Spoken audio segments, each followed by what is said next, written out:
This just in, the Montgomery County Sheriff's Office has solved a 43-year-old homicide cold case of a young girl. Yeah, investigators say that it was September 7th, 1979, when 12-year-old Lesia Jackson disappeared from her neighborhood off of FM 1485. Will you forgive the person who brutally tore apart a family?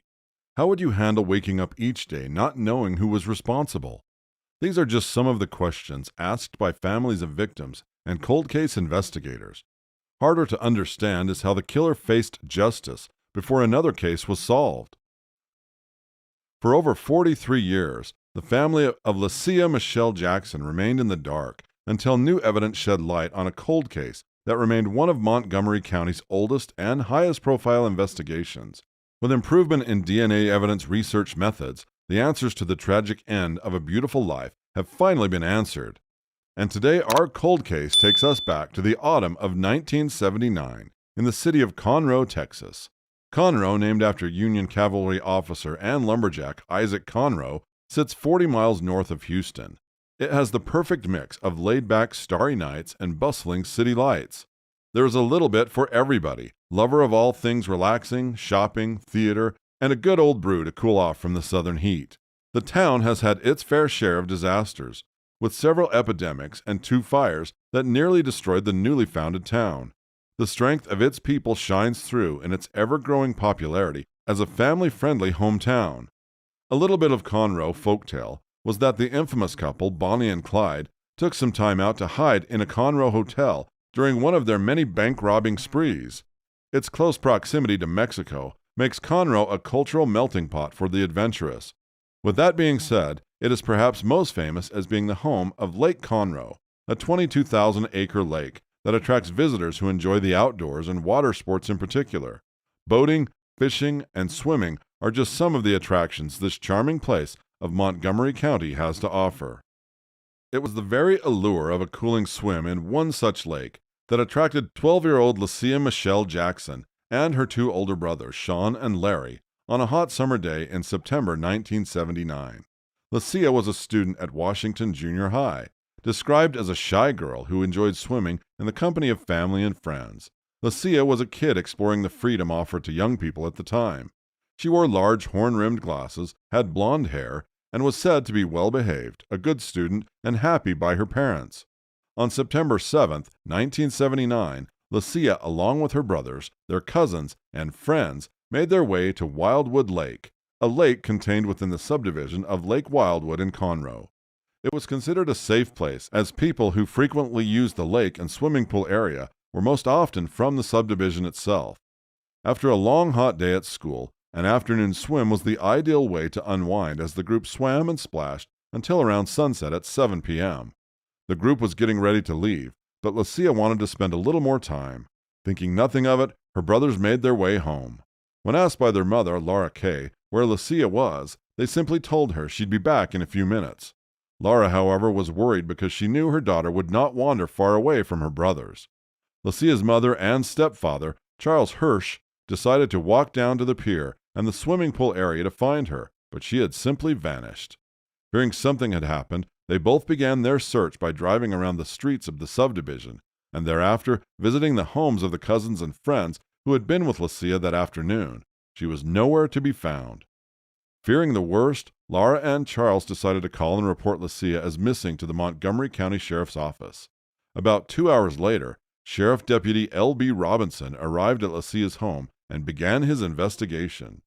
Speaking to Bobby Hill, one of the friends who had been the last to see Lesia, he said he'd seen her sitting on the pier wearing a white or yellow shirt, blue shorts with red trim, and a pink swimsuit. Bobby further added that, while on their way back from the lake, on the road leading to the subdivision, they witnessed a man driving wildly.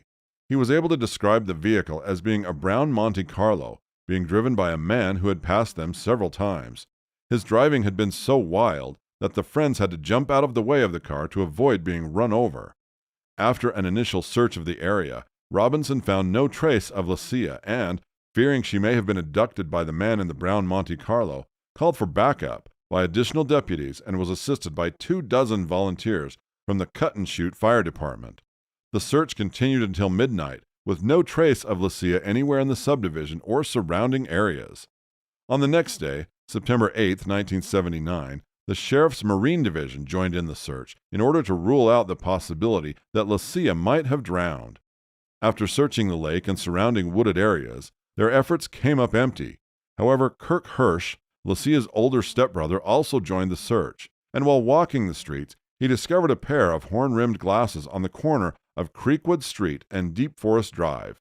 They were found lying on a road less than 2 blocks from where Lesia had last been seen.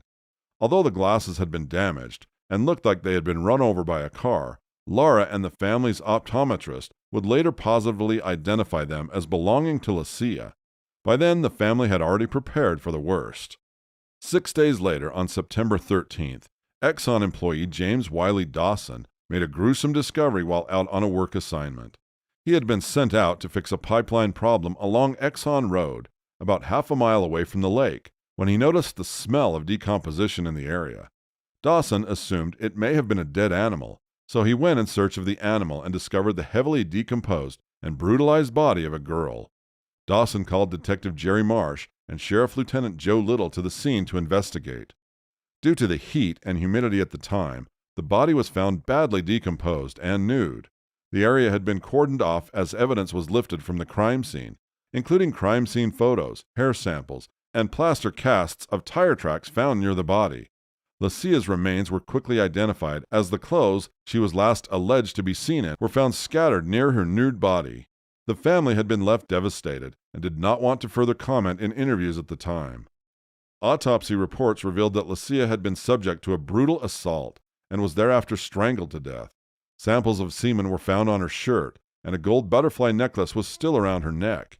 It was later revealed that evidence of a missing gold butterfly ring was initially withheld in order to avoid tipping off the suspect. Lesia was eventually laid to rest, and her family moved away from Montgomery County, wanting to leave the painful memories behind. The case, however, continued, and tips began to flood the police lines. One in particular stood out as a man who had been a Vietnam veteran and was a heroin addict. People who knew him claimed he had known intimate details of the crime and had often asked around for friends to introduce him to younger girls. When he was eventually found and arrested on suspicion, he was interrogated extensively until he broke and pointed the finger at another accomplice who helped in the murder. Police tracked down and arrested a second man. Both men were subjected to investigation, and a search of both their homes led to the discovery of red fibers similar to those found on Lesia's shorts. With physical evidence and a written confession given by the Vietnam veteran during the investigation, investigators were convinced they had finally cracked the case and solved the puzzle until the suspect spoke out. The Vietnam veteran alleged that police had forced a written confession from him and further made claims of police brutality while he was in jail. The FBI eventually stepped in and refuted the claims of police abuse. However, a court case ensued, and the evidence found by investigators was not upheld in the murder case. The judge ruled that the evidence and confession were unsubstantiated and that the charge of murder would be dropped. The case was back to square one, and years passed while justice for Lesia Jackson slowly went cold. In 2006, a former schoolmate of Lesia's, Tommy DeRoy, would go on to join the police force and work his way up to detective. Later, he was appointed to the cold case squad by Montgomery County Sheriff Tommy Gage as a cold case investigator. DeRoy said he did not know Lesia personally at school and did not follow the case much, but understood the need for closure for the family who had lost a loved one in such a tragic manner. Together with Detective Terrence Greenwood, DeRoy began sending the samples found on Lesia's clothing for DNA testing. Although there had been advancements in testing since the murder of Lesia, samples could not be matched to criminals already listed on the FBI's Combined DNA Index System, or CODIS. The samples were just not strong enough. Time was of the essence, as suspects and witnesses might possibly be too old to remember key evidence or die before the case could be solved. In 2018, ABC 13 reporter Courtney Fisher reignited interest in the cold case of Lesia Jackson with a report on the progress being made on the case so far. Although Lesia's family did not want to rehash the horrible memories of the incident, one of her brothers did make a statement, revealing that the family, though wounded, had forgiven the killer and was working on recovering from the trauma. Apart from reigniting interest in the cold case, the report urged investigators to try newer methods to sample and extract the DNA. A new technology called MVAC turned the case hot again in 2022. MVAC uses what many in the field call a wet vacuum sampling method. This means nuclease and DNA-free buffers are sprayed directly onto surfaces that are being tested. Vacuum pressure is then applied in order to collect the best possible DNA sample that will be used for the investigation. The FBI conducted a study in 2020 and found that better samples of DNA were collected compared to traditional swabbing, particularly if the surface was porous. The Montgomery County Cold Case Homicide Squad used this technology in October 2021 to extract the DNA that had been left on Lesia's shirt from 1979 and was able to put a name to her killer 43 years later. Gerald Dwight Casey was a man known to law enforcement as a convicted killer. He had already been executed by lethal injection in Texas on April 12, 2002, for another unrelated capital murder case. In 2002, Casey became the 770th murderer to be put to death in the U.S. since 1976. The DNA sample put into the CODES system came back as a 100% match to Casey in the assault and murder of Lesia Jackson. It was compared to the DNA found on Lesia's shirt and to a blood sample taken from Casey prior to his execution. Casey was 47 years old when he was put to death after being convicted in 1991 for a murder committed in 1989, just 10 years after he had murdered Lesia in Conroe. All this was due to the need to raise money for a trip he and then accomplice Carla Smith had planned from Texas to Florida. Prior to the 1989 murder, Casey, then 34, was a frequent felon and had many prior convictions for burglary, possession of marijuana, heroin theft, and assault on a police officer. He was, one would say, a bad seed from the very beginning. On the 7th of July, 1989, Casey and his accomplice, Smith, visited Darrell Pennington and tried to sell him some furniture and a television set. Pennington declined to put a damper on the plans that Casey and Smith had to use the money to move to Florida. Together, they formulated a plan to rob Pennington of his gun collection and thereafter sell it to raise some much-needed funds. Sonia Lynn Howell, who had become the victim of the murder, lived with Pennington at the time of the incident. Smith would go on to testify against Casey at his trial and state that she had been the one to call Howell on July 10, 1989, to check if Pennington had left for work, ensuring Howell was home alone. She and Casey were supposed to go to the residence, subdue, bind, and gag Howell before stealing the guns. In the morning, however, Smith dropped Casey off at the trailer and made her way to a nearby convenience store to wait for more instructions. A while later, she received a call from Casey and picked him up along with the stolen guns. Howell was discovered beaten to death with the telephone and shot 9 times. Casey would go on to accuse Smith of being the one responsible for killing Howell after he alleged they got into an argument that he tried to break up. Hair samples from Casey were found on the victim's body, and a wash rag and shirt found in Williams' Gully, where they had stashed the stolen guns, which were found to be a match for the victim. Smith would go on to receive a 10-year sentence and was paroled in 1999. Since then, he has not been convicted of any other crimes.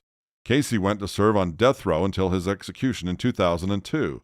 Declining any last words of remorse, Casey was put to death by lethal injection and pronounced dead at 6:18 p.m. His last meal was fried chicken and Dr. Pepper. Casey may have tried to escape the law, but it eventually caught up with him in the most poetic way. There is a saying, what goes around comes around, and for Casey, he might have escaped his first murder conviction, but eventually got caught taking the life of another woman.